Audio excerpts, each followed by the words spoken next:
Does the Second Amendment of the United States Constitution give the right to open carry a handgun? What role does the federal government play in this issue? Why do state and local governments have different interpretations of this right? The answers to these questions are simply not just black and white.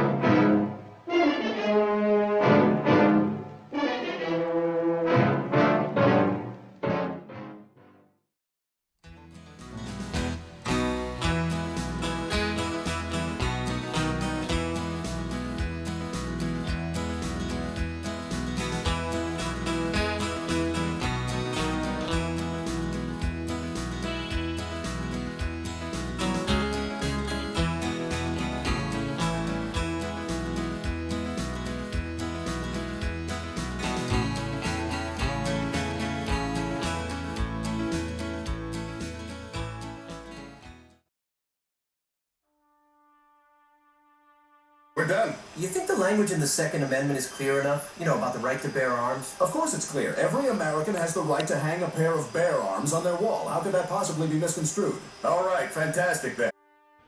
The recent Supreme Court decision simply stated the obvious as it is written in the Bill of Rights, quote, "A well-regulated militia being necessary to the security of a free state, right of the people to keep and bear arms shall not be infringed." Do you know what the Second Amendment of the U.S. Constitution is? Yes, I do. And what is that? It basically, well, it's somewhat open for debate, but it's been pretty much proven just recently that it allows the right to bear arms to individuals, citizens in the United States. Right to bear arms? It's the right to keep and bear arms. All 25 people interviewed identified the Second Amendment correctly.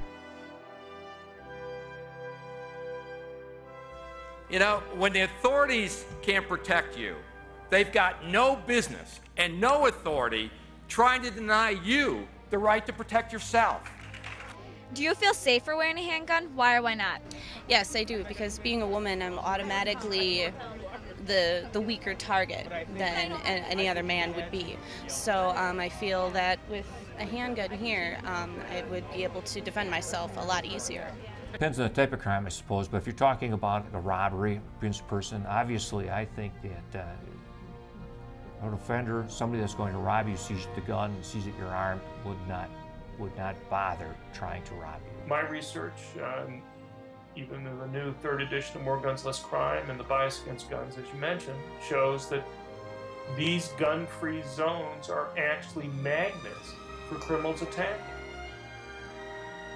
That takes police resources away from what the police need to be doing, fighting bad guys, and having them check out the people that are open carrying to make sure that they understand what they're doing and are somebody allowed to have a gun in this country. Madison and I are here today at Shooters, a local indoor shooting range in Racine, Wisconsin. After interviewing dozens of individuals, we are both very curious as to why open carry enthusiasts feel that it's essential to have professional training before they wear their firearm. One of the things I would appreciate seeing is appropriate training to how to handle a firearm before you can actually purchase it. The only way that we feel we might be able to answer these questions is to shoot a handgun for ourselves. It is important to note that neither Madison nor I have ever fired a handgun before. The reaction that you will witness will be that of a first-time shooter. For safety reasons and because we cannot legally fire a handgun in the state of Wisconsin without supervision due to our age, a professional from Shooters and a legal guardian are closely monitoring us. Both of the handguns we will be shooting today are considered man-stoppers because of the power of the rounds they chamber. I will be shooting a Taurus Judge Model 4510 double single action revolver with a 5-round capacity. I will be shooting a Glock Model 35 semi-automatic tactical practical pistol.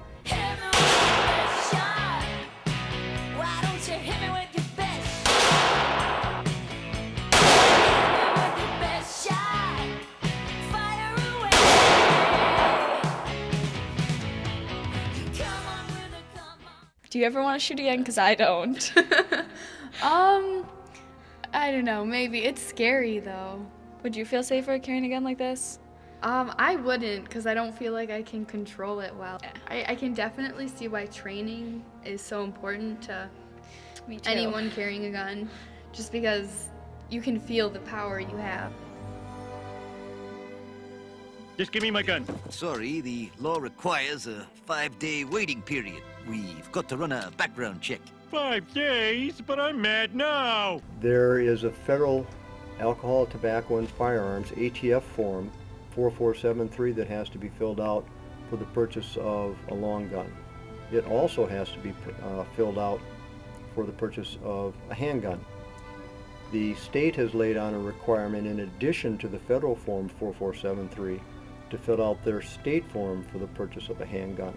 Here in Wisconsin, we have a state constitutional amendment, which is Article 1, Section 25, which says that the people have the right to keep and bear arms for security, defense, hunting, recreation, and any other lawful purpose. Article 2 indicates that a well-regulated militia, being necessary to the security of a free state, the right of the people to keep and bear arms shall not be infringed.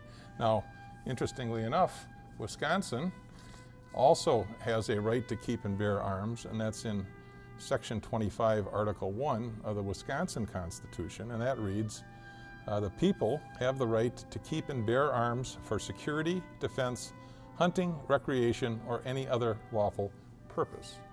So it's lawful both under the federal and also the state constitution. Most gun regulations that are at the state level, and the problem is that most states don't do any regulations on guns either. We make it too easy in this country for dangerous people to get guns. So you've got the fight at the local and state level most of the time. There is a strong connection to what happens at the federal level in terms of how the courts interpret the Constitution.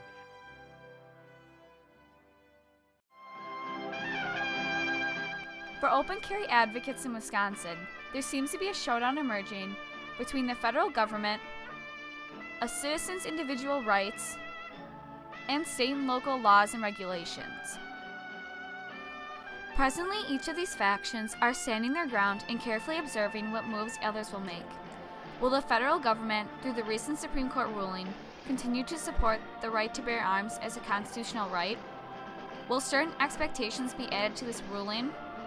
Will the Wisconsin state government clarify and enforce a uniform policy that will standardize all the state's local governments and municipalities' enforcement of this issue? Hopefully, a resolution to this issue will be reached without coming to a conflict.